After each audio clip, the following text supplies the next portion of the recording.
The Vampire King's blood pooled black beneath Thalia Devereaux's trembling hands as she knelt over the man who'd tried to murder her brother 3 nights ago. She should have let him die.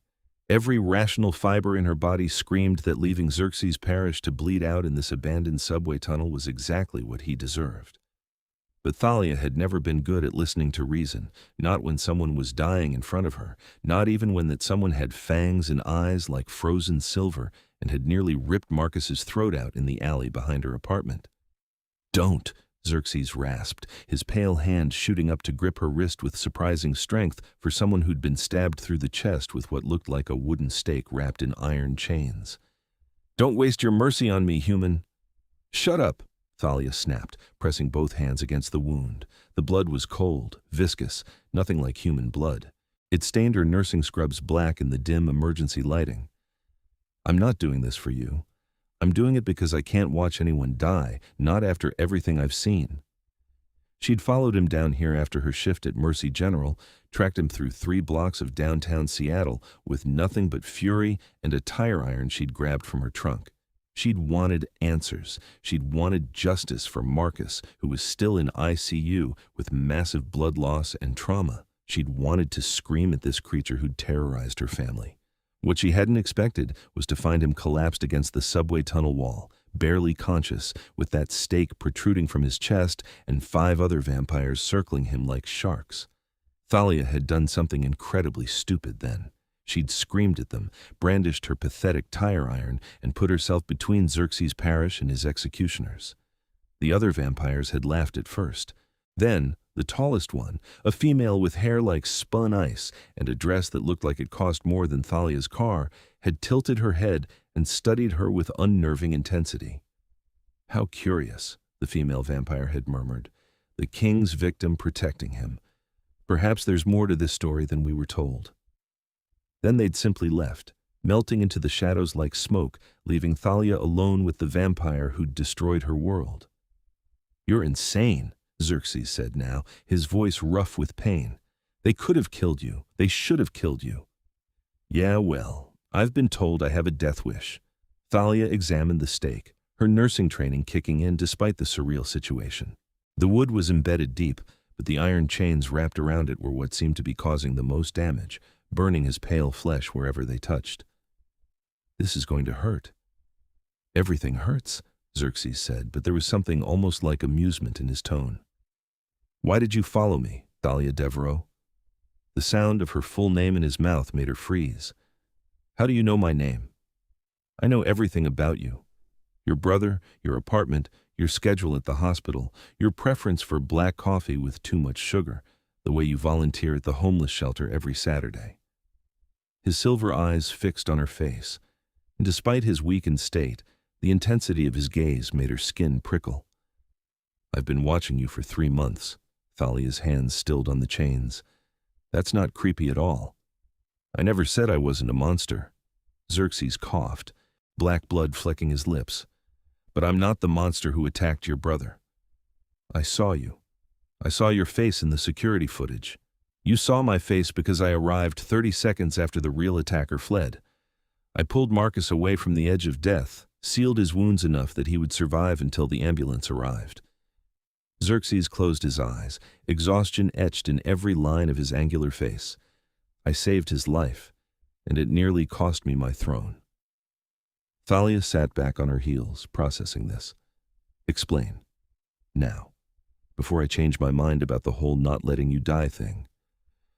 "There are laws," Xerxes said quietly. "Ancient laws that govern my kind. One of the most sacred is that no vampire may interfere in a sanctioned execution. Your brother witnessed something he shouldn't have, a feeding by one of the lesser court members.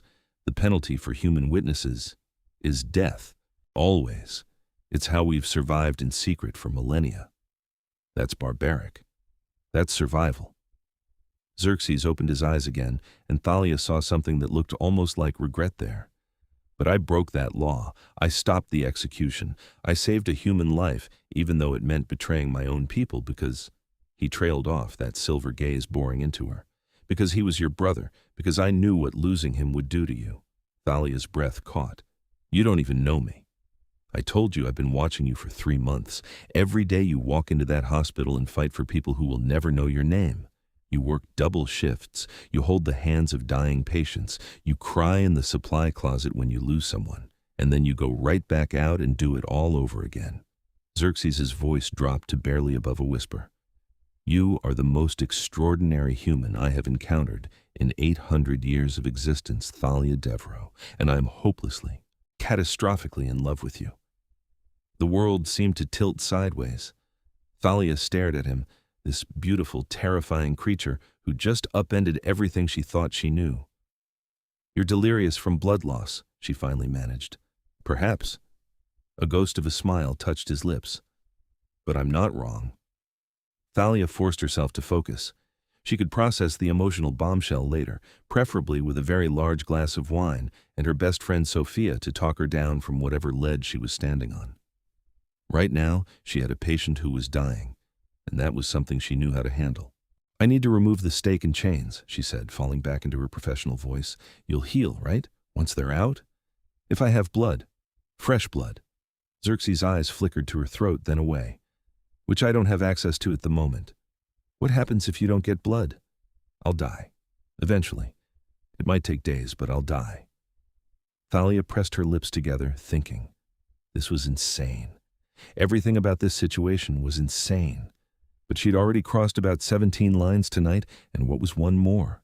If I help you, she said slowly, you have to tell me everything. About why those other vampires were trying to kill you, about the laws, about all of it. And you have to promise that Marcus is safe, that no one else will come after him. If you help me, Thalia, I will give you whatever you ask for. My protection, my truth, my kingdom if you want it. Xerxes' voice was steady, despite the pain that must have been ravaging him. I swear it on my blood and name. Your kingdom? I wasn't lying about the throne.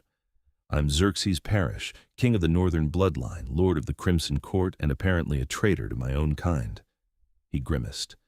The vampires who were here, they were the executioners sent by the High Council. I've been sentenced to death for breaking the sacred law. They've stripped me of my protections, my court, everything. Right now, I'm just a vampire bleeding out in a tunnel, kept alive only by the whim of a human nurse who should hate me. I'm working on the hate part, Thalia muttered, but her hands were already moving, gripping the chains. On 3. 1, 2. She yanked hard on 3, pulling the iron free. Xerxes made no sound, but his entire body went rigid with agony. The chains fell away, clattering on the concrete, and Thalia immediately grabbed the stake with both hands. Ready? Do it, she pulled, using all her strength. The wood resisted, then came free with a sickening sound. Black blood gushed from the wound, and Xerxes slumped against the wall, his breathing labored. Thalia stripped off her scrub top, leaving her in just a tank top, and wadded the fabric against his chest. You need blood. How much? More than you can safely give. That's not what I asked. She rolled up her sleeve. How much to heal you enough that you won't die? Xerxes stared at her exposed wrist, and something primal and hungry flashed in his silver eyes. Thalia, no. You don't understand what you're offering. I'm offering to save your life. I'm a universal donor, and I know exactly how much blood I can lose before it becomes dangerous. So stop being noble and drink before I change my mind and leave you here to rot. If I drink from you, there will be consequences. A blood bond between vampire and human is not something that breaks easily. You'll be connected to me and I to you. You'll feel my presence, my emotions. I'll be able to find you anywhere. His hands were shaking now, whether from pain or the effort of restraining himself. She couldn't tell. And the other vampires, the ones hunting me, they'll know. They'll know I've fed from you, and that will make you a target. Sounds like I'm already a target, considering I just helped you. Thalia pressed her wrist against his lips. Drink, Xerxes. We'll deal with the consequences together. For a moment he resisted. Then hunger and necessity won out, and his fangs extended, sharp and deadly. He bit down, and Thalia gasped at the sensation. It should have hurt, but instead there was a strange warmth that spread from the bite site through her entire body, intimate and overwhelming. Xerxes drank, his hand coming up to cradle her wrist gently, reverently. His eyes closed, and gradually the terrible pallor of his skin began to improve. The wound in his chest was already starting to close, the black blood flow slowing. Thalia felt dizzy, but not in a bad way. It was more like floating, like being wrapped in something warm and safe and ancient. She could feel him somehow, feel his relief and his guilt, and beneath it all, a fierce protective devotion that took her breath away. He wasn't lying. He really did love her, with an intensity that was terrifying and exhilarating all at once. After what felt like both an eternity and no time at all, Xerxes pulled back. He licked the wound closed, and Thalia watched in fascination as her skin sealed without even a scar. "Thank you," he said, his voice rough. "You just saved my life and possibly doomed your own." Story of my life, honestly. Thalia sat down hard, suddenly aware of how exhausted she was. The adrenaline was wearing off, leaving her shaky and confused. "So what now? You said there's a high council hunting you. What's the plan?" Xerxes was already looking stronger, the vampire healing factor working impossibly fast now that he had fresh blood in his system. He stood, moving with that preternatural grace that marked his kind, and offered her his hand. "Now, I get you somewhere safe. Then I need to figure out how to survive a war with my own people, clear my name, and somehow convince the most stubborn human I've ever met that I'm worth taking a chance on." Thalia let him pull her to her feet, very aware of how cold his hand was compared to her own warmth.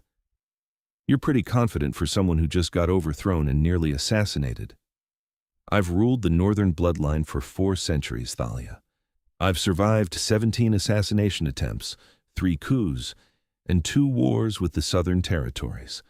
What I'm not confident about is you." He studied her face, that silver gaze intense.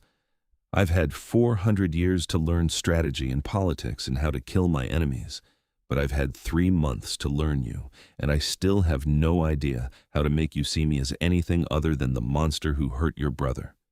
"You didn't hurt Marcus," Thalia said slowly, the pieces finally clicking together. "You saved him, at the cost of everything you had." "I would do it again," Xerxes said it simply, like it was the most obvious thing in the world. "I would give up my throne 1,000 times if it meant keeping you from that kind of pain." Thalia's heart was doing complicated things in her chest. This was crazy. She'd known this vampire existed for less than a week, and now here she was, bonded to him by blood and apparently caught up in some kind of supernatural political crisis. And yet, looking into those ancient silver eyes, she couldn't quite bring herself to regret her choices. "Where are we going?" she asked, instead of examining her feelings too closely. "There's a safe house about 2 miles from here. It's warded, protected by old magic. The executioners won't be able to find us there, at least not immediately." Xerxes hesitated. "But Thalia, I need you to understand. If you come with me now, if we do this together, there's no going back to your normal life, not easily. The council will see you as my accomplice, my weakness. They'll use you to get to me." "Let them try." The words were out before Thalia could think better of them. Maybe it was the blood bond, or maybe it was just her own stubborn nature, but the thought of backing down now felt impossible. Besides, someone needs to keep you from getting stabbed again. Apparently you're terrible at self-preservation. A real smile crossed Xerxes' face then, transforming him from beautiful to devastating. "I'm beginning to see why I fell in love with you." "Yeah, well, don't get too excited. I'm still processing the whole vampire king thing, and I reserve the right to freak out later." Thalia grabbed her ruined scrub top and shrugged back into it, not caring about the blood. "Lead the way, Your Majesty." The safe house turned out to be a penthouse apartment in one of Seattle's most expensive buildings, hidden behind enough magical wards that Thalia felt them like a static charge on her skin as they passed through the threshold. The interior was stunning, all dark wood and leather, and floor-to-ceiling windows that currently showed the city lights glittering below. "You call this a safe house?" Thalia asked, taking in the obvious luxury. "I'm a king, Thalia. Even in exile, I have standards."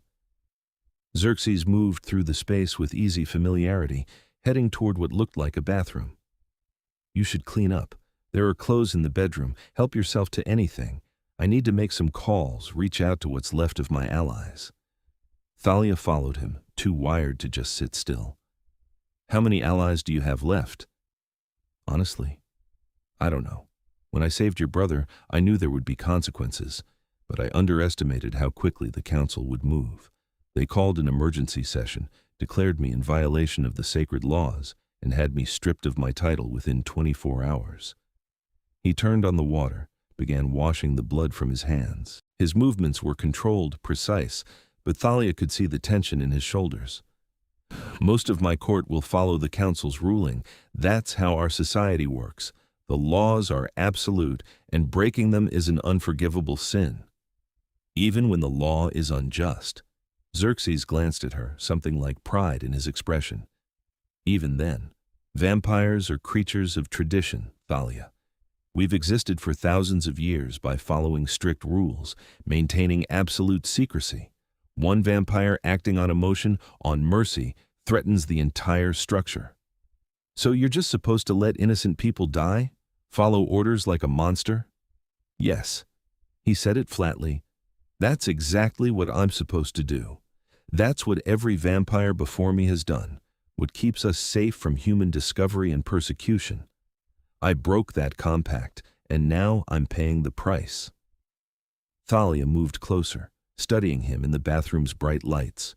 He really was extraordinarily beautiful in that inhuman way, all sharp angles and pale skin and eyes that seemed to see through her.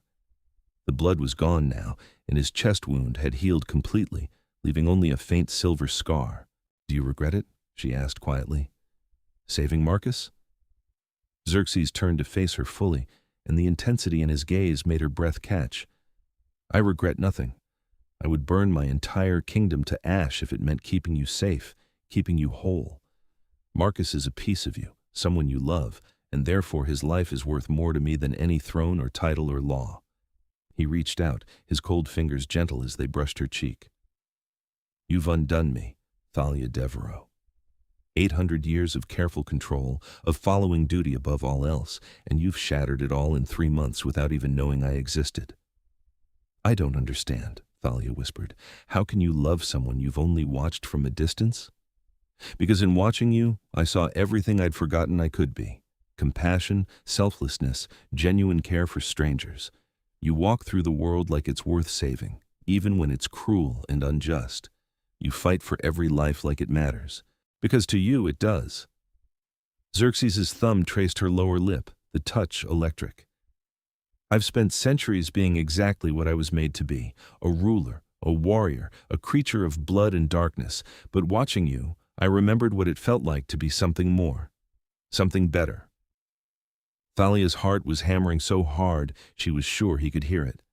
"Xerxes, you don't have to say anything. You don't have to feel anything." He dropped his hand, stepping back. "I'm not asking for your love, Thalia. I'm only asking for the chance to prove I'm worthy of it." Before she could respond, a chiming sound echoed through the apartment. Xerxes went instantly tense, his entire demeanor shifting from vulnerable to dangerous in a heartbeat. "Someone's at the wards," he said, already moving toward the living room. "Stay behind me."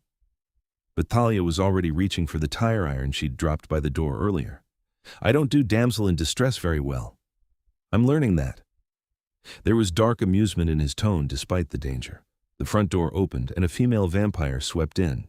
She was the same one from the tunnel, the tall one with ice-white hair and a dress that probably cost more than Thalia's yearly salary.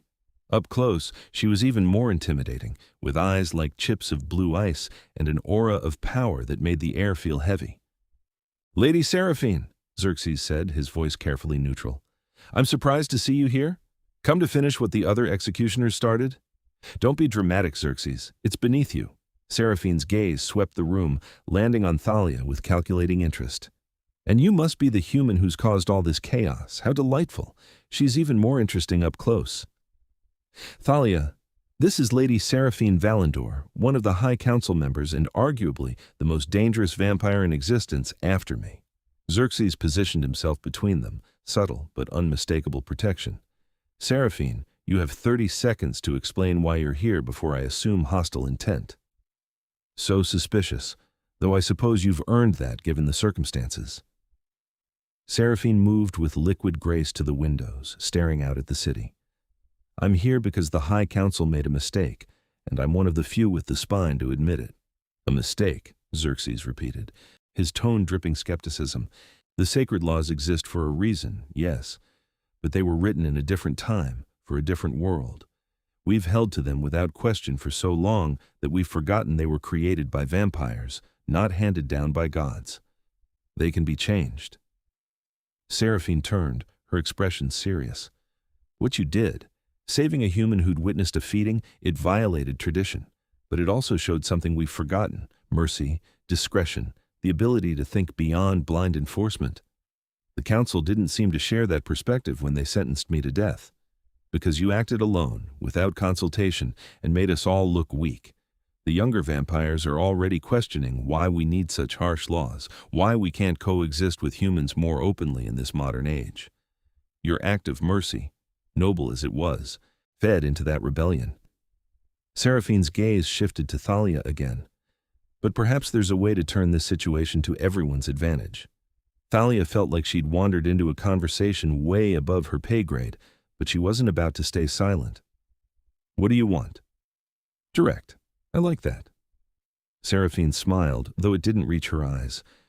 I want to propose a compromise to the council. Xerxes broke the law, yes, but he did so to prevent an unnecessary human death that could have led to investigation and exposure. In this modern era of surveillance and instant communication, perhaps absolute secrecy requires more nuance than outright murder. You want to change the laws, Xerxes said slowly. I want to evolve them. Allow for case-by-case discretion, particularly in situations where memory alteration or other non-lethal solutions would be sufficient. Seraphine's expression turned calculating.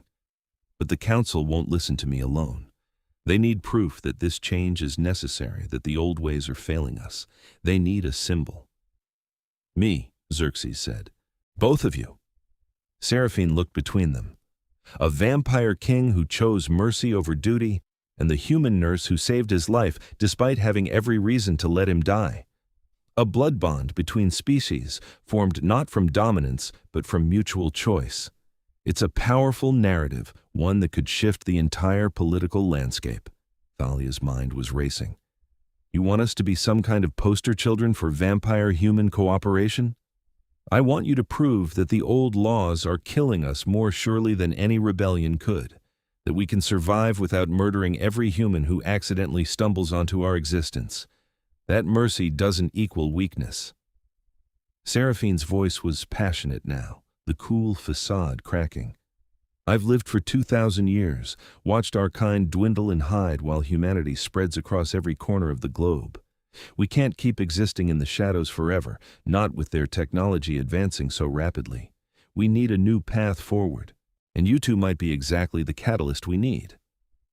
Xerxes was silent for a long moment, clearly thinking through all the angles. Finally, he looked at Thalia. This isn't your fight. The council can't force you into anything. You could walk away right now, go back to your normal life. I can ensure your safety and Marcus's without involving you in vampire politics. Thalia almost laughed. You really think I can just go back to pulling double shifts and pretending none of this happened? I'm blood bonded to you, Xerxes. I can feel you even now, like this warm presence at the back of my mind. And honestly, she took a breath, committing to the insanity. I don't want to walk away. What happened to Marcus, what almost happened to you, it's all connected to laws that are archaic and cruel. If there's a chance to change that, to make it so other families don't have to suffer, then I want to help. Pride and love and fierce protectiveness surged through the bond, so strong it nearly staggered her. Xerxes reached for her hand, lacing their fingers together. His skin was still cold, but Thalia was getting used to that, finding it grounding rather than disturbing. Then we do this together, he said. But I'm going to need more than just a sympathetic council member. If we're challenging the sacred laws, we need support from the other bloodlines, proof that this approach can work, and enough political leverage to make the council reconsider. I've already been working on that, Seraphine said. There are others who share my concerns, vampires in positions of power who see the cracks in our system. What we need now is time, and for you two to survive long enough to become the symbol I need. What about the other executioners? Thalia asked. The ones who were in the tunnel? They'll follow council orders. Right now, those orders are to eliminate Xerxes and anyone who helps him. If we can convince enough council members to reconsider, to call a formal hearing rather than a summary execution, then we have a chance. Seraphine moved toward the door. I'm calling in favors, making arguments, but it will take at least a week to gather support.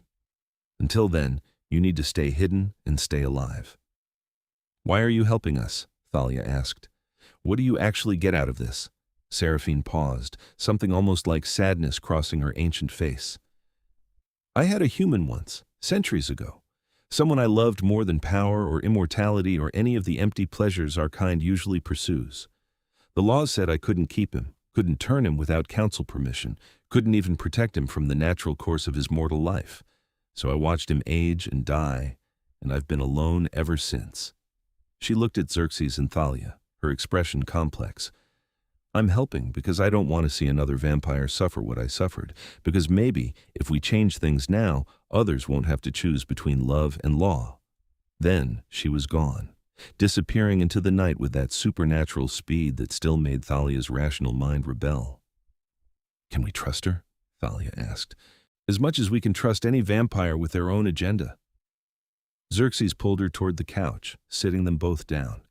He looked tired, more worn than he had even after being staked. "Seraphine is brilliant and ambitious and has survived 2 millennia by being 3 steps ahead of everyone else. If she's backing us, it's because she genuinely believes we can win, which means our odds just improved significantly. So we have a week to hide and hope she can convince the vampire government not to kill you." "Essentially, yes." Thalia laughed, slightly hysterical. "This is insane. 24 hours ago, my biggest problem was covering for another nurse's shift. Now I'm caught up in vampire politics and revolution." "You can still walk away," Xerxes said quietly. "I meant what I said. I'll protect you and Marcus, ensure you're both safe, and then you never have to see me again." Thalia turned to look at him, really look at him. The vampire king who'd given up everything for a human he'd never spoken to, who'd broken every rule of his kind because his conscience demanded it. He was dangerous and immortal and completely wrong for her in every logical way. But logic had never been Thalia's strong suit when it came to people worth saving. "I'm not walking away," she said firmly, "though I am going to need to call the hospital and tell them I have a family emergency, and check on Marcus, and possibly have a minor panic attack about all of this. All of that is reasonable and acceptable." Xerxes' lips quirked. "You're handling this remarkably well, considering. I'm a trauma nurse. I've learned to function through pretty much anything and then fall apart later in private." Thalia pulled out her phone, staring at the screen. It was past 2 in the morning, her shift had ended 6 hours ago, and she had 17 missed calls from Sophia. "My best friend is going to kill me. Should I be worried about her?" "Sophia? Nah, she's—" Thalia trailed off as a thought struck her.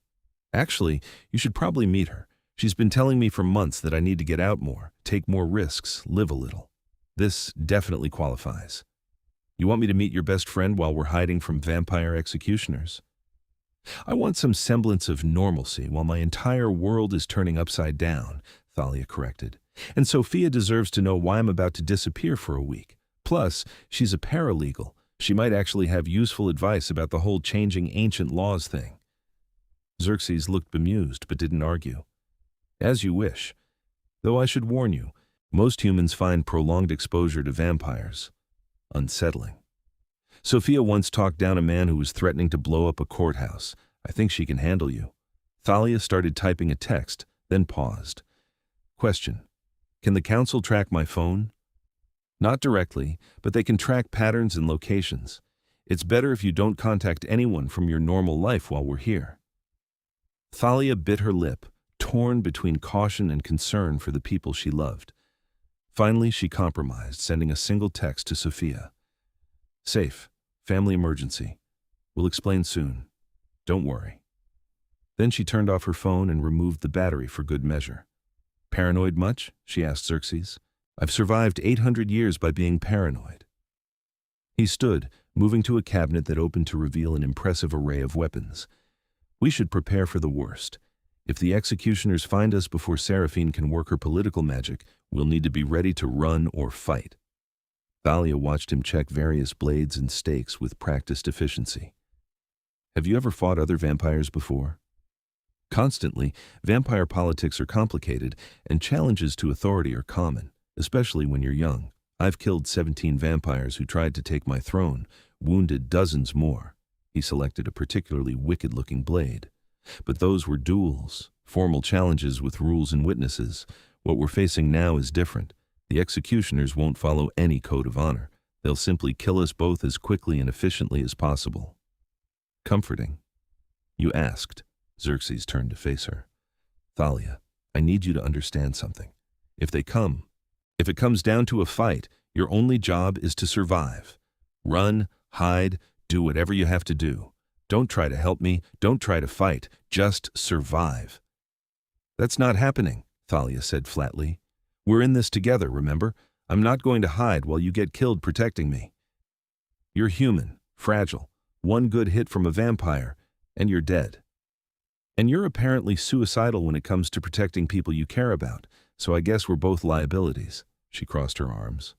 I'm not arguing about this, Xerxes. If you're going to insist on keeping me safe, then I get to insist on keeping you safe. That's how partnerships work. Something fierce and warm surged through their bond. Xerxes crossed the distance between them in 2 strides, cupping her face in his cold hands. You're going to be the death of me. Technically, you're already dead. Undead, there's a difference. He was smiling, though, real and genuine. Has anyone ever told you that you're impossibly stubborn? Daily. Thalia leaned into his touch, marveling at how natural this felt despite everything. So what's the plan? Hide here for a week and hope for the best? More or less. Though I do need to reach out to a few contacts, see if I can gather any intelligence on council movements. And you should rest. The blood bond will have taken more out of you than you realize. Now that he mentioned it, Thalia did feel exhausted, bone-deep weariness settling over her. I probably should sleep, but I'm not sure I can. My brain is going about 1,000 miles an hour right now. Then let me help. Xerxes guided her to the bedroom, which was as luxurious as the rest of the apartment. The bed was enormous, covered in dark silk sheets. Lie down. Thalia obeyed, too tired to argue. Xerxes stretched out beside her, not touching, but close enough that she could feel the coolness radiating from his skin. Close your eyes, he murmured. Feel the bond between us. I can help you sleep, quiet your mind through our connection. That's not creepy at all, Thalia muttered, but she did as he asked. Immediately she felt it, that warm presence that was Xerxes, steady and calm and protective. It washed over her like a wave, soothing her racing thoughts, easing the tension from her muscles. That's it. Xerxes' voice was soft, almost hypnotic. Just breathe. You're safe here, I promise. Thalia wanted to stay awake, wanted to keep talking and planning and making sense of everything, but the exhaustion and the blood loss and the emotional overload of the night caught up with her all at once. Within minutes, she was asleep, wrapped in the strange comfort of a vampire king's protection. She woke to sunlight streaming through the windows and panic clawing at her throat. Xerxes! Here. His voice came from the shadows of the room, and she turned to see him pressed against the far wall, as far from the light as possible. His skin looked even paler than usual, and there was pain in his expression. The sun, Thalia breathed. I'm sorry, I didn't think. It's fine. These windows are treated to filter most of the harmful UV, but direct sunlight is still unpleasant. He managed a strained smile. Though I appreciate your concern for my well-being. Thalia scrambled out of bed, moving to the windows. Heavy blackout curtains were rolled up on either side. She yanked them closed, plunging the room into blessed darkness. Better? Much? Xerxes moved away from the wall, some of the tension leaving his shoulders. Thank you. I should have closed those before you woke, but I was distracted. Distracted by what? Watching you sleep. He said it without embarrassment. You're beautiful when you're at peace. You smile in your dreams. Thalia felt her cheeks heat. That's definitely creepy. I'm a vampire. Creepy comes with the territory. But he was smiling, and Thalia found herself smiling back. Her stomach chose that moment to growl loudly, reminding her that she hadn't eaten since her shift yesterday. Please tell me you have actual food in this place and not just blood bags. Kitchen is fully stocked. I might not eat food anymore, but I like to keep options for guests. Xerxes led her out to the kitchen, which was indeed well supplied. What would you like? Coffee, about a gallon of coffee, and then whatever you have that counts as breakfast. Thalia hoisted herself onto a bar stool, watching as Xerxes moved through the kitchen with surprising domesticity. You know how to cook? I've had 800 years to learn various skills: cooking, art, music, 17 languages, ancient history, modern technology. He started the coffee maker with practiced ease. Immortality is boring if you don't keep learning new things. 17 languages? Show off. Thalia accepted the coffee he handed her gratefully. So what's the plan for today? More hiding? I need to reach out to some contacts, see if Seraphine has made any progress with the council, and we should discuss what happens if this doesn't work, if we need to run permanently. Xerxes leaned against the counter, his silver eyes serious. There are other territories, places beyond the northern bloodline's reach. I have resources, safe houses in a dozen countries. We could disappear, start over somewhere the council can't find us. What about Marcus, my life here? I would arrange for Marcus's continued protection. As for your life, Xerxes hesitated. Thalia, if we run, if we hide, you'd be giving up everything. Your career, your friends, your home. All because you chose to help me. I need you to really think about whether that's a sacrifice you're willing to make. Thalia sipped her coffee, considering. 24 hours ago, she would have said her life was exactly what she wanted. Good job, close family, friends she loved. It wasn't exciting, but it was stable and meaningful.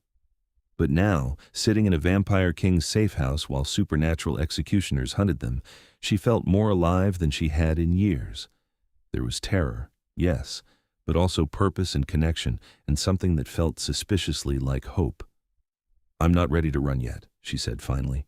Seraphine seemed confident she could fix this. Let's give her the week, see what happens. And if it doesn't work, she met Xerxes' gaze steadily. Then we figure it out together. But I'm not letting you face this alone.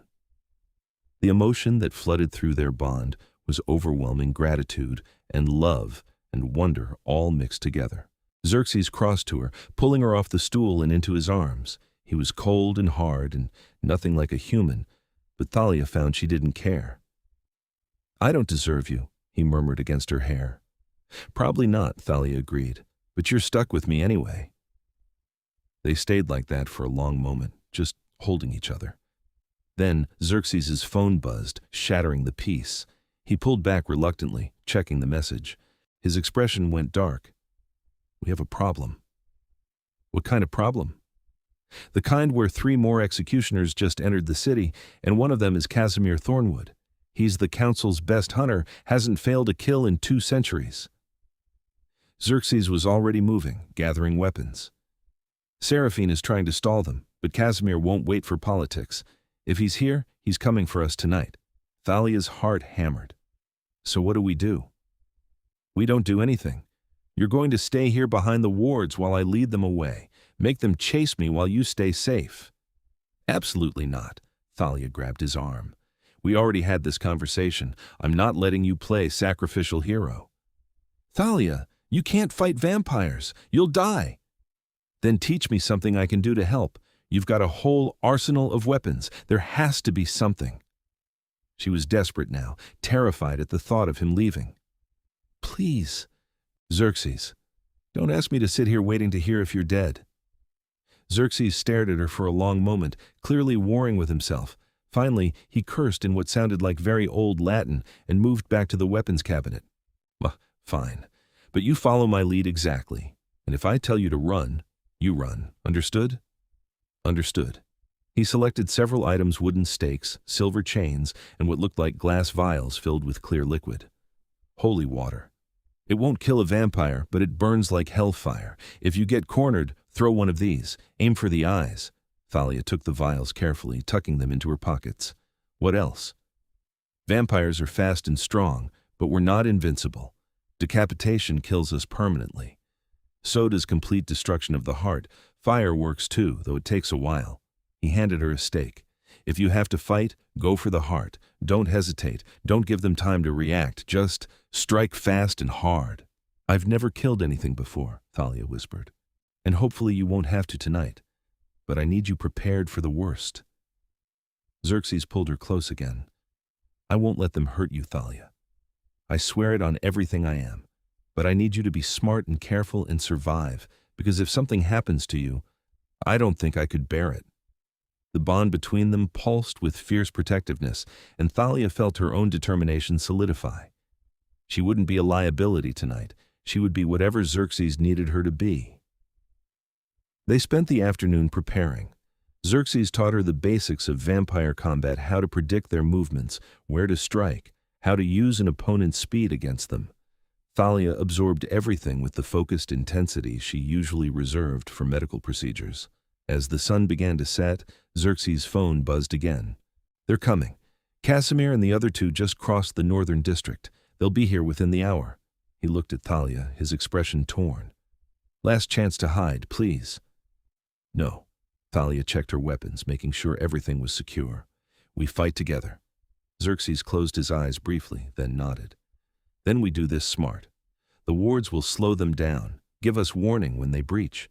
We use that time to strike first, take out at least one before they know what's happening." "Ambush them?" "Exactly. They'll be expecting me to run or hide. They won't be expecting an offensive move." He moved to the windows, staring out at the darkening city. "When they come, stay behind me. No matter what happens, no matter what you see, don't freeze.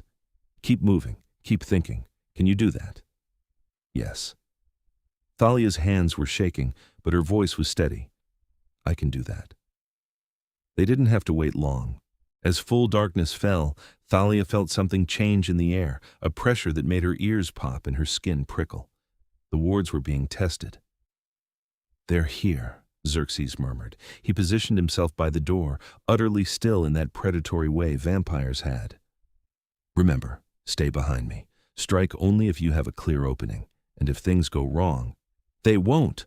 The wards shattered with a sound like breaking glass, and the door exploded inward. 3 vampires poured through, all of them pale and elegant and radiating danger. The first one, tall, male, with hair like spun gold, lunged for Xerxes. They collided in a blur of motion too fast for Thalia to follow. The other 2 spread out, circling, and Thalia found herself staring at a female vampire with blood-red eyes and a smile like a knife wound. "The human pet," the vampire purred. "How sweet. The mighty Xerxes Parrish fallen so far that he keeps mortal cattle." "Better cattle than a council lapdog," Thalia shot back, hoping bravado would cover her terror. The vampire's smile widened. "Oh, she has spirit. I'm going to enjoy breaking you." She moved impossibly fast, and Thalia barely got her stake up in time. The vampire twisted away from it with a laugh, her hand shooting out to grab Thalia's throat. Cold fingers closed around her windpipe, squeezing, and panic flooded through her. Then Xerxes was there, ripping the female vampire away and throwing her across the room with brutal force. "Don't touch her!" But the distraction cost him. The male vampire he'd been fighting slammed into his back, driving him to the ground. The third vampire, who'd been hanging back, finally moved in, and suddenly Xerxes was fighting 2 opponents at once. Thalia scrambled to her feet, her throat aching. The female vampire was already recovering, getting up with inhuman speed. Thalia didn't think, just acted. She pulled out one of the holy water vials and threw it as hard as she could. The glass shattered against the vampire's face, and she screamed a horrible, inhuman sound. She clawed at her burning skin, temporarily blinded, and Thalia saw her opening. She rushed forward with the stake, driving it with all her strength into the vampire's chest. The vampire's eyes went wide with shock. She looked down at the wood protruding from her heart, then up at Thalia. "You?" Then she crumpled, dead before she hit the ground. Thalia stared at what she'd done, at the vampire dissolving into ash before her eyes, and felt nausea rise in her throat. She'd just killed someone. Something. The distinction didn't seem to matter much. "Thalia, move!" Xerxes' shout snapped her back to reality. She dove sideways just as the third vampire, massive and scarred, barreled through where she'd been standing. He turned to follow her, but Xerxes intercepted him, and they crashed into the kitchen in a tangle of violence. That left Thalia facing the golden-haired vampire who'd attacked Xerxes first. He studied her with cold calculation, no longer underestimating her now that his companion was dead. "Casimir Thornwood, I presume," Thalia said, trying to keep her voice steady. "The human knows my name. How flattering." Casimir moved with liquid grace, circling her. "You killed Alara. That's impressive for a mortal. But you won't get lucky twice." "Who says it was luck?" She was stalling, trying to give Xerxes time to finish with the third vampire, but Casimir saw through it. He feinted left, and when she moved to block, he was suddenly behind her, his arm around her waist, his fangs at her throat. "Tell Xerxes to surrender," Casimir murmured in her ear, "or I drain you dry right now." "Thalia!" Xerxes' voice was raw with terror. "Don't!" she shouted back. "Don't you dare surrender!" How noble! Casimir's grip tightened, but ultimately futile. His fangs pierced her skin, and pain lanced through her, not the pleasant warmth of Xerxes' bite, but agony like liquid fire. Thalia gasped, her vision starting to gray at the edges. Then, the bond between her and Xerxes flared to life like a supernova. She felt his rage, his fear, his absolute refusal to let her die. And somehow, through that connection, she felt his strength flow into her, not physical strength, but will. Purpose. The absolute conviction that she would survive this. Thalia reached into her pocket with fingers that felt numb and distant, found the last holy water vial, pulled it out and smashed it backward over her shoulder into Casimir's face. He released her with a roar of pain, stumbling back. Thalia fell to her knees, her throat bleeding, but she managed to turn and throw another stake. It caught Casimir in the shoulder, not his heart, but enough to slow him down. Xerxes was there before the vampire could recover. He moved like death itself, brutal and efficient, and tore Casimir's head from his shoulders with his bare hands. The ancient vampire crumbled to ash, and sudden silence fell over the penthouse. Thalia swayed, her hand pressed to her bleeding throat. The third vampire lay dead across the kitchen, his chest caved in. She and Xerxes were the only ones left standing. "Thalia!" Xerxes was at her side instantly, his hands gentle as he examined her wound. "You're hurt. He took too much blood." "I'm okay," she managed, though her voice was weak. "Is it over?" "For now." Xerxes bit his own wrist and pressed it to her mouth. "Drink. My blood will heal you. Close the wound." Thalia had no strength left to argue. She drank, and the taste was strange, cold and metallic, but not unpleasant. Almost immediately, the pain in her throat began to fade. The dizziness receded, replaced by a surge of energy that felt borrowed and foreign. When Xerxes pulled his wrist away, Thalia touched her throat. The skin was smooth, unbroken. That's handy. It's also dangerous. Too much vampire blood, and you start to change. Become something between human and vampire. Xerxes cupped her face, his expression tortured. "I almost lost you. When I saw him bite you, He couldn't finish the sentence. "But you didn't lose me. I'm right here." Thalia covered his hands with her own. "We survived, together. You killed 2 vampires tonight, 2 trained executioners." There was wonder in his voice. "How did you—" "I had a very good teacher, and I was fighting for something that mattered." She leaned forward, pressing her forehead to his. "I'm not letting the council take you from me, Xerxes. I don't care what laws they have or how powerful they are. We're going to win this. You're either incredibly brave or completely insane. Can't I be both?" He laughed, the sound rough and relieved. Then he kissed her, and Thalia forgot about vampire politics and ancient laws and everything else, except the feeling of his mouth on hers. He was cold and desperate and gentle all at once, and the bond between them sang with emotion too complex to name. When they finally pulled apart, Thalia was breathless. "So that just happened." "We probably should have done that sooner," Xerxes admitted.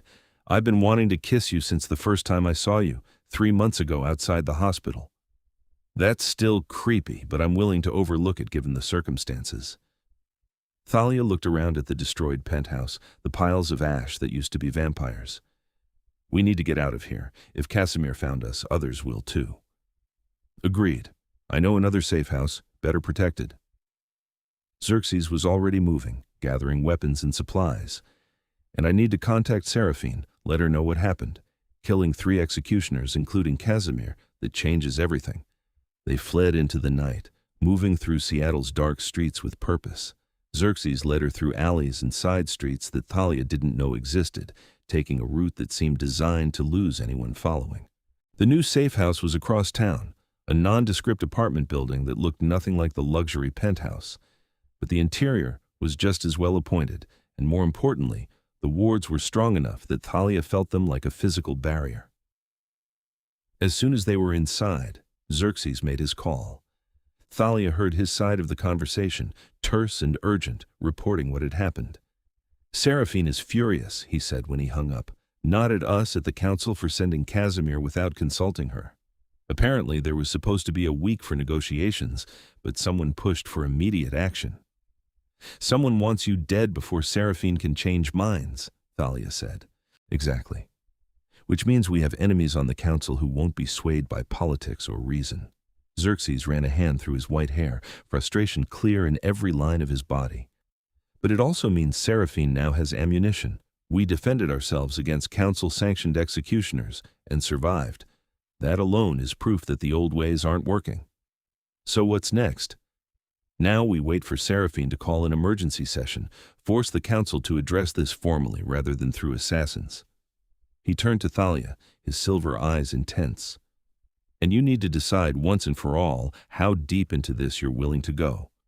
Because if Seraphine succeeds, if she gets the council to hold a formal hearing, you'll be called to testify. You'll have to stand before the most powerful vampires in existence and defend our bond, defend the choice to show mercy to Marcus." "I'm already in this," Thalia said. "All the way. Whatever you need me to do, I'll do it. Even if it means being bound to me permanently. Because that's what the council will demand if we win. They won't accept a temporary alliance or a political marriage. If we're going to be their symbol of a new way forward, it will have to be real and permanent." Xerxes' voice was careful, controlled, but she could feel the hope and fear warring through their bond. "I'm asking you to choose me, Thalia. Not just for now, not just to survive this crisis, but forever. To become part of my world, to accept a blood bond that can never be broken, to love a monster and all the complications that come with that." Thalia's heart was hammering again, but not from fear this time. She thought about her life before Xerxes, safe, predictable, good but not great. She thought about who she'd been 24 hours ago and who she was now, stronger, braver, more herself than she'd ever been. And she thought about the vampire king standing before her, who'd given up his throne for a stranger's brother, who'd fought to protect her, who looked at her like she was the most precious thing in 800 years of existence. "I choose you," she said, and meant it with every fiber of her being. "Forever, complications and all. I love you, Xerxes Parrish." The emotion that crashed through their bond nearly brought her to her knees, joy and love and fierce devotion, so strong it felt like drowning. Xerxes crossed to her in 2 strides, lifting her into his arms and kissing her like she was air and he was drowning. "I love you," he murmured against her lips. "I will love you for the rest of your life and beyond it. I will protect you and honor you and never give you reason to regret this choice." "You better not," Thalia said, smiling through sudden tears. "Because I just gave up a perfectly normal life for you, and I expect it to be worth it. I'll spend every day making sure it is." They stayed like that for a long time, just holding each other. The world outside could wait. The council and politics and ancient laws could all wait. Right now, there was just the two of them, bound together by blood and choice and love. The next few days passed in a strange mixture of tension and domesticity. They stayed in the safe house, Xerxes making careful contacts with his remaining allies, while Thalia caught up on sleep and tried to process everything that had happened. Marcus called on the 3rd day, and Thalia finally answered. Her brother sounded worried but better, his voice stronger. "Where the hell have you been?" he demanded. "The hospital said you took emergency leave, and you're not answering calls, and—" "I'm safe," Thalia interrupted. "I promise I'm safe, but I need you to trust me on something. That night you were attacked. The person you thought hurt you. He didn't. He saved you. And now we're both in danger because of it." There was a long silence. Then Marcus said quietly, "The vampire. The one with the silver eyes. He was there at the end, I remember now. He pulled the other one off me." "Yes. And you're with him now?" "Yes." Another silence. "Thalia, I don't understand what's going on, but I trust you. If you say he saved me, I believe you. Just be careful. Please." "I will, I promise." Thalia felt tears prick her eyes. I love you, Marcus. Love you too, sis. Stay safe. After she hung up, Xerxes pulled her close. He took that better than expected. Marcus has always been adaptable. It's why he's such a good journalist. Thalia leaned into the embrace. I just hope he stays safe while all this is going on. I have people watching him. If anyone from the council goes near your brother, I'll know immediately. Xerxes pressed a kiss to her hair. Your family is my family now, Thalia. I protect what's mine. On the 5th day, Seraphine finally called with news. The council has agreed to a formal hearing, she said without preamble. 3 days from now, you'll both be required to testify, and there will be a vote on whether to reinstate Xerxes and officially change the laws regarding human witnesses. What are our chances? Xerxes asked. Honestly, about 50-50. I've managed to sway some of the younger council members, but the old guard is resistant. They see any change as weakness. Seraphine paused. But the fact that you killed Casimir and 2 other executioners has made an impression. You're not helpless or weak, and that matters to our kind. Strength is respected above all else. What do we need to do? Prepare your testimony. Be honest, be passionate, and above all, prove that your bond is real. The council won't be swayed by politics alone. They need to see that what you have is worth protecting, worth changing centuries of tradition for. Seraphine's voice softened slightly. And Xerxes? Don't let your pride get in the way. Show them vulnerability. Let them see why you made the choices you made. After the call ended, Xerxes was quiet for a long time. Thalia could feel his anxiety through the bond, the weight of what they were facing. Hey, she said, taking his hands. We've got this. We've survived executioners and vampire politics and everything else they've thrown at us. A formal hearing? We'll handle it. I'm not good at vulnerability, Xerxes admitted. 800 years of ruling means I've learned to never show weakness, never let anyone see anything that can be used against me. Then it's a good thing you have me. Thalia smiled. I'll be vulnerable enough for both of us, and you can be the terrifying vampire king who still chose love over duty. That's pretty powerful on its own. He pulled her close, burying his face in her hair. What did I do to deserve you? Saved my brother, and then let me save you right back. It's poetic, really. The next 3 days were spent preparing.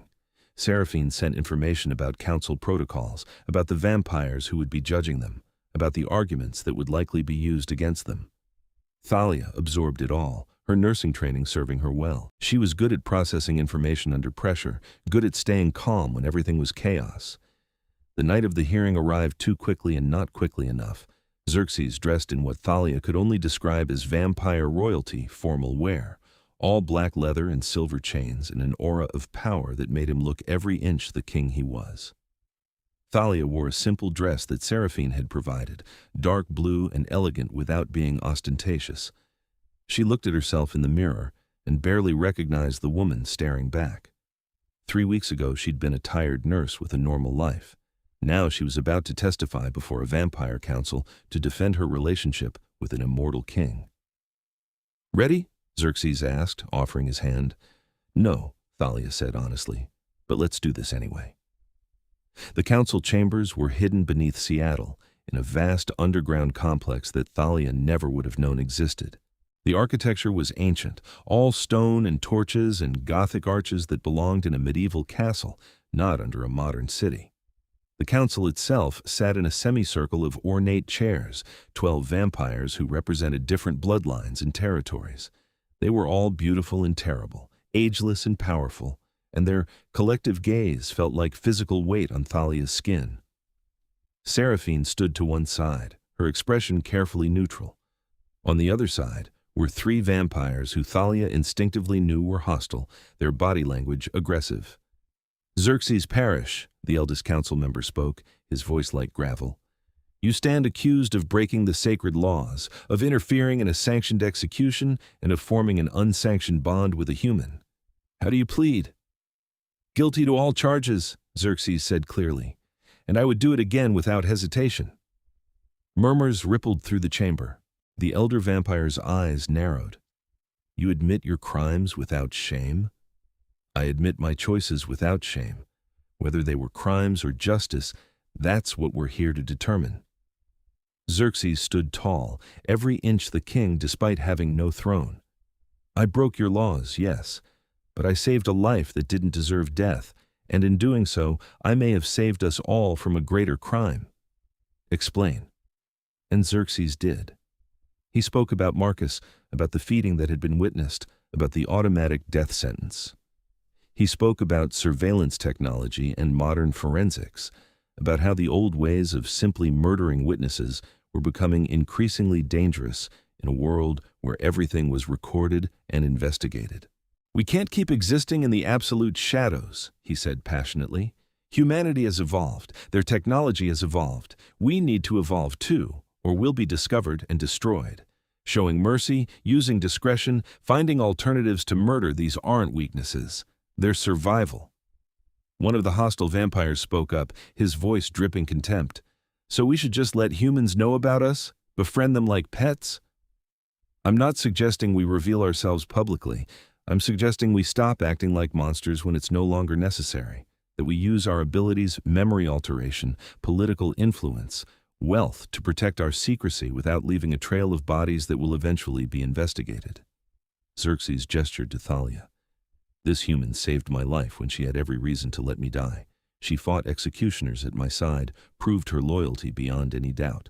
If we can inspire that kind of devotion, that kind of alliance, why would we throw it away in favor of blind tradition?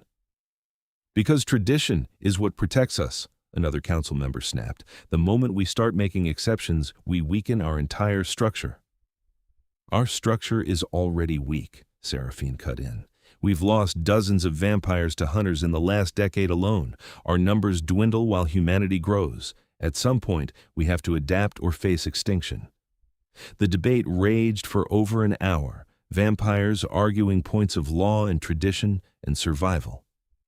Thalia listened, trying to follow the complex politics, until finally the elder vampire raised his hand for silence. Enough. We will hear from the human. He fixed Thalia with an ancient gaze. Thalia Devereaux, you bonded yourself to a vampire king, fought our executioners, and now stand before us defending choices that go against everything we've built. Why? What could possibly make a human throw away her life for one of us? Thalia stepped forward, her heart hammering but her voice steady. Because I saw past the monster to the person, because Xerxes saved my brother when it cost him everything. Because in the short time I've known him, he's shown me more honor and compassion than most humans manage in a lifetime. Pretty words, but love is fleeting. Human love especially. The elder's expression was skeptical. What happens when you age and die, and he continues on without you? What happens when you realize you've bound yourself to a creature who will never truly understand your mortality? I don't know, Thalia admitted. I don't know what the future holds, or how we'll navigate the challenges. But I do know that what we have is real and worth fighting for. Xerxes gave up his throne for a stranger's life because it was the right thing to do. That's not a monster. That's someone who remembers what it means to be more than just survival instinct and ancient law. And if the council orders him to abandon you, to return to his duties without the complication of a human attachment? Thalia felt Xerxes tense beside her, but she answered before he could. Then you'll have proven that you're exactly what you claim not to be, monsters without compassion or the ability to grow. You'll have shown that your laws matter more than justice, more than mercy, more than the very qualities that make existence meaningful. She met the elder's gaze directly. And you'll have lost the chance to evolve into something better. Silence fell over the chamber. The council members looked at each other, some with hostility, others with what might have been respect. Finally, Seraphine spoke. I call for a vote. All those in favor of reinstating Xerxes Parrish as king of the northern bloodline and officially recognizing human vampire bonds as acceptable under specific circumstances, make it known. 6 hands rose, 6 vampires voting in their favor. All those opposed? 5 hands. Thalia couldn't breathe. They were 1 vote short. The 12th council member, an ancient female who hadn't spoken once during the proceedings, slowly raised her hand, but she raised it in favor. 7-5. the elder announced. "The motion carries. Xerxes Parrish, you are hereby reinstated as king of the northern bloodline, with the understanding that your actions will be monitored and evaluated. The sacred laws will be amended to allow for discretionary responses to human witnesses, with approval required from at least 3 council members for non-lethal solutions." Relief crashed through Thalia so hard she swayed. Xerxes caught her, his arms strong and steady, and the emotion flowing through their bond was overwhelming joy and gratitude and fierce love, all tangled together. "Thank you," Xerxes said, addressing the council. "I won't waste this second chance." "See that you don't," the elder replied, "because there won't be a third. You're bound to this human now for better or worse. Her life is your responsibility, as is maintaining the balance between our kind and hers. Fail, and the consequences will be severe." Understood. The hearing concluded with formal ceremony, oaths and promises that Thalia barely processed. She was too focused on the fact that they'd won, that they were alive and together, and had somehow managed to change vampire law. As they left the council chambers, Seraphine caught up to them. "Congratulations, though I have to admit I wasn't sure you'd pull it off." "Neither was I," Xerxes admitted. "Thank you, Seraphine, for everything.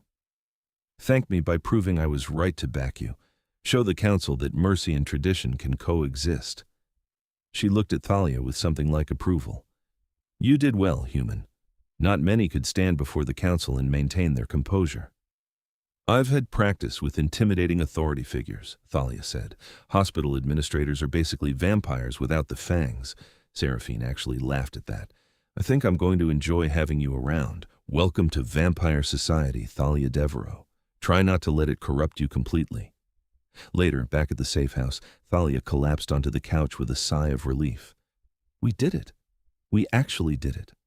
"You did it," Xerxes corrected, sitting beside her. "Your testimony, your passion, that's what swayed the undecided council members. They saw your conviction and realized that what we have is real." "It is real." Thalia turned to face him, taking his cold hands in her warm ones. "I love you, Xerxes. Completely and probably unwisely, but I love you. I love you too, more than I have words to express." He leaned forward, resting his forehead against hers. "You know what this means, don't you? You're bound to a vampire king now. Your life will never be normal again." "Normal is overrated." Thalia smiled. "Besides, I've seen what you're willing to sacrifice for the people you love. That's worth more than any normal life." "Speaking of sacrifices, there's something we need to discuss." Xerxes pulled back slightly, his expression serious. "You're human, Thalia. You'll age, and eventually you'll die. But there's a way to prevent that if you want it. I could turn you, make you vampire. We'd have eternity together." Thalia had known this conversation was coming, had thought about it during the long days waiting for the hearing. "And if I don't want that? If I want to stay human? Then I'll love you for every moment of your human life, and I'll remember you for all the centuries after." His voice was thick with emotion. "But I won't lie and say it won't destroy me to watch you die." "I don't want immortality," Thalia said slowly. "At least not yet. Maybe someday when I've lived a full human life and I'm ready. But right now, I like being human. I like my heartbeat and my warmth and my connection to the mortal world." She squeezed his hands. "Can you accept that? Can you love me knowing that someday I'll leave you? I can love you however you are, for however long you'll let me." Xerxes pulled her into his lap, holding her close. "Mortal or immortal, human or vampire, none of it matters as much as the fact that you're you and you're mine, and I'm never letting you go." "Good, because I'm not going anywhere." Thalia kissed him, slow and sweet and full of promise. "We've got time, Xerxes. Let's not waste it worrying about the future." Wise words from someone so young. "I'm a nurse. I've seen enough death to know that time is precious and love is rare. We have both, so let's enjoy them." And they did. Over the following weeks, Thalia's life transformed into something she never could have imagined. She returned to work at the hospital, but now she came home to a vampire king who'd cook her dinner and listen to her stories about difficult patients and hold her when the job got too hard. Marcus recovered fully, and after a long conversation with Xerxes, he actually became an ally. As a journalist, he saw the potential for a story about coexistence, about finding middle ground between species. He started documenting everything, with the council's cautious permission, working on what he called a record for future generations. Thalia's friends struggled more with the revelation, but Sophia especially came around after meeting Xerxes and realizing he was genuinely devoted to Thalia's happiness. "You know he looks at you like you hung the moon, right?" Sophia said one night over wine. "It's actually kind of disgusting how in love you two are." "I know," Thalia said, unable to stop smiling. "Isn't it great?" Xerxes reclaimed his throne with minimal opposition, most of the northern bloodline accepting his return with the grudging respect vampires had for strength. He ruled differently now, with Thalia at his side, implementing changes that emphasized discretion and strategy over blind violence. The sacred laws were officially amended 6 months after the hearing, with provisions for human witnesses to be handled on a case-by-case basis. Memory alteration became the preferred method, with execution reserved only for the most extreme cases. It wasn't perfect, but it was progress. And through it all, Thalia and Xerxes grew together, learning each other's worlds, building something that bridged the gap between mortal and immortal. 1 year after their first meeting in that subway tunnel, Xerxes took Thalia back to the place where she'd saved his life. "Why are we here?" she asked, looking around at the abandoned platform. "Because this is where everything changed, where you chose to save a monster instead of letting justice take its course." Xerxes took her hands, his silver eyes intense. "Where you taught me that mercy isn't weakness, and that sometimes breaking the rules is the most honorable thing you can do." "Pretty sure you taught me a few things too," Thalia said.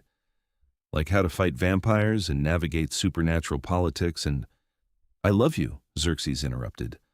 "I loved you from the first moment I saw you, and I'll love you until the stars burn out. You are my heart, my conscience, my everything, and I want to spend whatever time we have, decades or centuries, showing you exactly how much you mean to me." Thalia felt tears prick her eyes. "I love you too. So much it scares me sometimes." "Good. Fear means you're alive and taking risks and living fully." He smiled, that devastating smile that still made her heart skip. "Don't ever stop scaring me. Thalia Devereaux. Don't ever stop challenging me and saving me and reminding me why existence is worth the struggle." "Never," she promised. "We're in this together, remember? For better or worse, through vampire politics and hospital shifts and everything else life throws at us." "Together," Xerxes agreed. He pulled her close, and they stood there in the place where their story began, wrapped in each other in the promise of all the tomorrows to come. It wasn't a normal life, and it would never be easy. But it was theirs, a love story between a vampire king and a human nurse, between tradition and change, between duty and choice. And as Thalia leaned into Xerxes' cold embrace, feeling his love through the bond that connected them, she knew she wouldn't trade it for anything in the world. They had survived the impossible.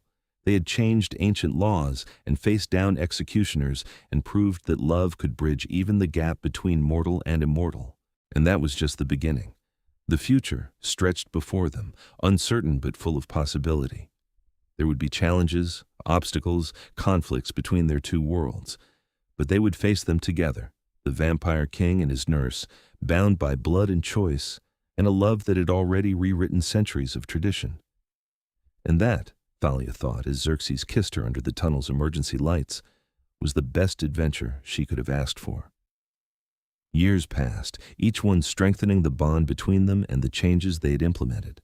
Thalia continued her nursing career, eventually specializing in blood disorders, a choice that made Xerxes laugh with genuine delight at the irony. She became a bridge between human medicine and vampire biology, working with Seraphine and other council members to establish protocols for situations where the two species intersected. Marcus published his book 5 years after the council hearing, a carefully edited account of vampire society and the potential for coexistence. It was presented as speculative fiction, but those who knew the truth recognized it for what it was, a manifesto for change. The book became a bestseller, and Marcus became an unexpected advocate for supernatural human relations, though most of his readers never knew how personal his interest really was. Sophia eventually fell in love with one of Xerxes' most trusted advisors, a vampire named Lucian, who shared her passion for legal reform. Their relationship became another example of successful bonding between species, further legitimizing the changes the council had made. Thalia watched it all unfold with a mixture of pride and wonder. What had started with a desperate act of mercy in a subway tunnel had become a movement, slowly reshaping vampire society from within. On their 5th anniversary, Xerxes surprised Thalia with a trip to the coast, to a private estate overlooking the ocean. They spent days there, just the two of them, walking the beach at night and talking about everything and nothing. "Do you ever regret it?" Xerxes asked one evening as they watched the sunset from the cliffs. "Giving up your normal life for all of this?" Thalia thought about it seriously, as she always did when he asked. "No, never. My life wasn't wrong before, but it wasn't complete. I was going through the motions, doing good work, but never really feeling alive." She looked at him, at the vampire king who'd turned her world upside down. "You made me feel alive, Xerxes. You challenged me and protected me and loved me so fiercely that I couldn't help but become braver, stronger. Whatever I gave up, I gained so much more. I was terrified, you know, that night in the tunnel when you saved me." Xerxes pulled her close, his cold skin familiar and comforting now. "I'd spent months watching you, falling in love with your compassion and strength. And then, there you were, risking everything for someone who'd nearly destroyed your family. I didn't know whether you were incredibly brave or completely insane." "Definitely both," Thalia said with a laugh. "But it worked out, didn't it?" "It did. Better than I ever dared to hope." He turned to face her fully, something serious in his expression. "Thalia, I know you said you wanted to stay human, to live a mortal life, and I respect that choice, I do. But I need you to know when the time comes, when you're ready, the option is still there. I can turn you, give you immortality. We could have forever together." Thalia had been thinking about this more and more lately. She was 33 now, still young by human standards, but aware of time passing in a way she never had been before. She saw the gray hairs starting at her temples, the fine lines around her eyes. Meanwhile, Xerxes remained exactly as he'd been the day they met, eternally beautiful, eternally young. "Ask me again in 10 years, she said finally, "when I'm ready to start thinking about retirement and my knees don't work as well as they used to, when I've lived a full human life, and I'm ready for whatever comes next." 10 years, Xerxes repeated. "I can do that. Though I should warn you, watching you age while I stay frozen is going to be torture." "Good. Keeps you on your toes." Thalia kissed him, soft and sweet. "Besides, you like a challenge." "I like you, challenge and all." They stayed at the coast for another week, building memories and dreaming about the future. When they returned to Seattle, it was to find that the council had officially offered Thalia a position as a human liaison, someone to represent mortal interests in vampire affairs. "They trust me enough for that?" Thalia asked Seraphine in surprise. "You've proven yourself time and again. You understand our world, you've fought beside us, and you've helped implement changes that are actually working. The council would be foolish not to utilize your unique perspective." Seraphine smiled, genuine warmth in her ancient eyes. "Plus, Xerxes would probably start another revolution if we didn't give you the recognition you deserve." Thalia accepted the position, adding supernatural diplomat to her already complicated resume. She split her time between the hospital and council chambers, between saving human lives and helping vampires navigate an increasingly complex modern world. It was exhausting and exhilarating and exactly what she'd never known she wanted. 8 years after the hearing, tragedy struck. A rogue group of vampires, opposed to the council's reforms, attacked a human neighborhood in an attempt to prove that the old ways were right. 37 people died before Xerxes and the council's forces could stop the attackers. Thalia worked triple shifts at the hospital, treating survivors and holding the hands of families who'd lost loved ones. The grief and anger were overwhelming, and for the first time since bonding with Xerxes, she felt the weight of her choices crushing down on her. "Maybe they were right," she said one night, exhausted and covered in other people's blood. "Maybe changing the laws just made things worse. These people died because of what we started." "No," Xerxes' voice was hard, unyielding. "These people died because monsters chose to kill them. That's not on us, Thalia. That's on the vampires who refuse to evolve, who cling to violence because it's easier than change. But if we hadn't pushed so hard, then nothing would have changed. And these same monsters would have killed different people for different reasons. The only difference is that now we're actually fighting back, actually trying to create something better. He cupped her face, forcing her to meet his eyes. You can't blame yourself for the actions of those who choose evil. All you can do is keep fighting for what's right. The attack galvanized the council.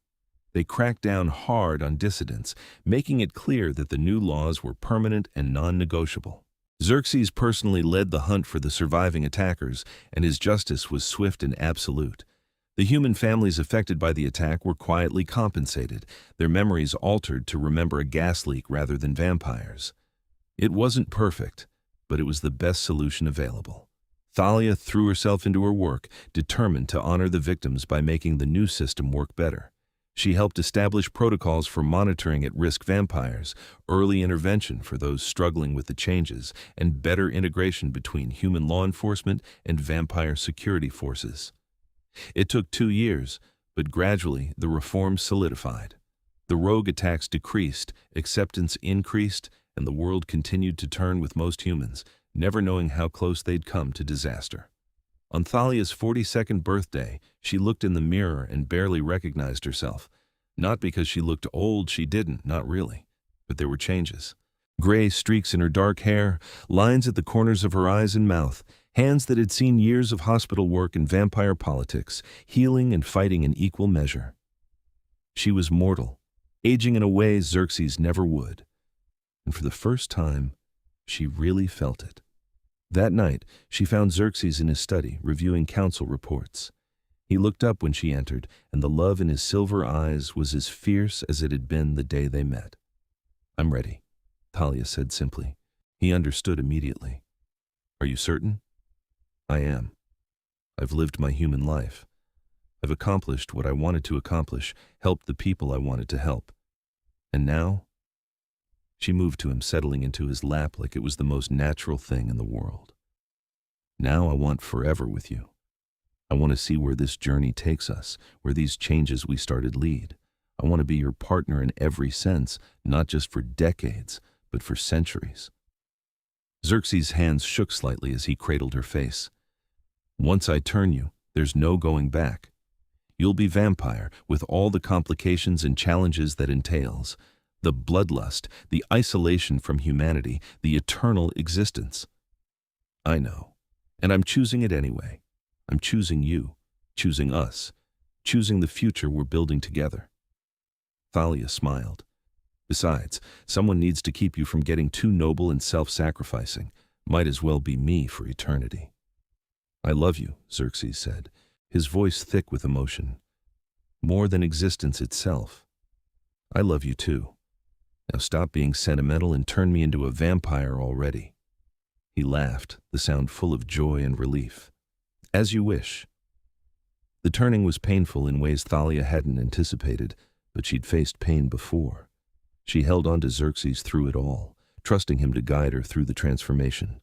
And when she finally opened her eyes 3 days later, it was to see the world in sharp, clear detail that human senses could never achieve. She was vampire now, immortal, powerful, and still completely, utterly herself. "How do you feel?" Xerxes asked, watching her with concern and hope mixed together. Thalia considered. She felt the bloodlust, yes, but it was manageable with his help. She felt stronger, faster, more aware of everything around her. But most of all, she felt complete. Like the last piece of a puzzle she'd been building for years had finally clicked into place. "I feel right," she said. "Like this is who I was always meant to be." Relief flooded their bond, stronger than ever now that they were both vampire. Xerxes pulled her into his arms, and for the first time, his skin didn't feel cold against hers. They were the same temperature now, the same species, truly equal in every way. "Welcome to immortality, Thalia Parrish," he murmured. "I hope you're ready for forever." "With you?" "Absolutely." She kissed him, marveling at how different and yet the same it felt. "Though I'm keeping my nursing license. Vampire nurse has a nice ring to it." Decades passed, Then centuries. The world changed around them in ways both magnificent and terrible, but Thalia and Xerxes remained constant partners in every sense, ruling the northern bloodline together and continuing to push for evolution and integration. Marcus lived a full human life and passed peacefully at 87 with Thalia at his side. It was the first major loss she experienced as a vampire, and the grief was intense, but she weathered it with Xerxes' support. They established a foundation in Marcus's name, supporting journalists who investigated supernatural human relations. Sophia chose to be turned by Lucian after 50 years of mortal life together, becoming another voice for change within vampire society. She and Thalia remained best friends across centuries, their bond deepening with time. The reforms they'd fought for became standard practice, the sacred laws evolving to reflect a modern world. New generations of vampires grew up knowing that mercy and strategy were valued as highly as strength and tradition. And through it all, Thalia and Xerxes loved each other with the same fierce devotion that had started in a subway tunnel when a nurse chose to save a vampire king and changed everything. Standing on a rooftop overlooking Seattle 300 years after their first meeting, Thalia marveled at how far they'd come. The city had changed beyond recognition. Technology had advanced in ways they could never have imagined, but the core truth remained the same. Love was worth fighting for, change was possible, and sometimes breaking the rules was the most honorable thing you could do. "Any regrets?" Xerxes asked, coming up behind her and wrapping his arms around her waist. Thalia leaned back into him, feeling the bond between them pulse with contentment and joy. "Not a single one. You?" "Only that I didn't reveal myself to you sooner. I wasted 3 months watching from afar when I could have known you, spoken to you, loved you openly. We got there eventually, and we have forever now, so what's 3 months in the grand scheme of things?" She turned in his arms, looking up at the vampire king who was her partner, her love, her everything. "I'd do it all again, you know. Every difficult choice, every danger, every moment. It was all worth it to end up here with you." "I'd give up my throne 1,000 times over for you," Xerxes said, echoing words from centuries ago. "Though fortunately I don't have to anymore. Now I get the throne and the woman I love. Best of both worlds." Greedy vampire. Only when it comes to you. They kissed there on the rooftop, two immortal beings who'd found each other across the gap between species and built something that transcended tradition and law and even death itself. The nurse who'd saved a dying vampire king. The vampire king who'd fallen harder than ever for the woman who showed him mercy. Together, they'd changed the world, and they were far from done. Because forever was a long time, and they had plans. Dreams of a world where vampire and human could coexist openly, where the shadows could give way to understanding, where love could bridge any divide. It wouldn't be easy. It would take centuries more of work and sacrifice and fighting against those who feared change. But they'd done impossible things before, and they would do them again. Together. Always together. And as the sun began to rise, no longer their enemy, but simply another part of the world, they had learned to navigate Thalia and Xerxes. Parrish headed home, ready to face whatever forever would bring. Their story had started with blood and mercy and impossible choices. It continued with love and revolution and the slow, steady work of building something better. And it would never truly end, because some bonds transcend even immortality. Some loves burn bright enough to light up the darkest shadows. Some nurses save more than just lives, sometimes they save souls, and sometimes vampire kings fall so hard that nothing, not ancient laws, not death, not even eternity itself, can break what they've built together. This was their story, their truth, their forever. And it was perfect.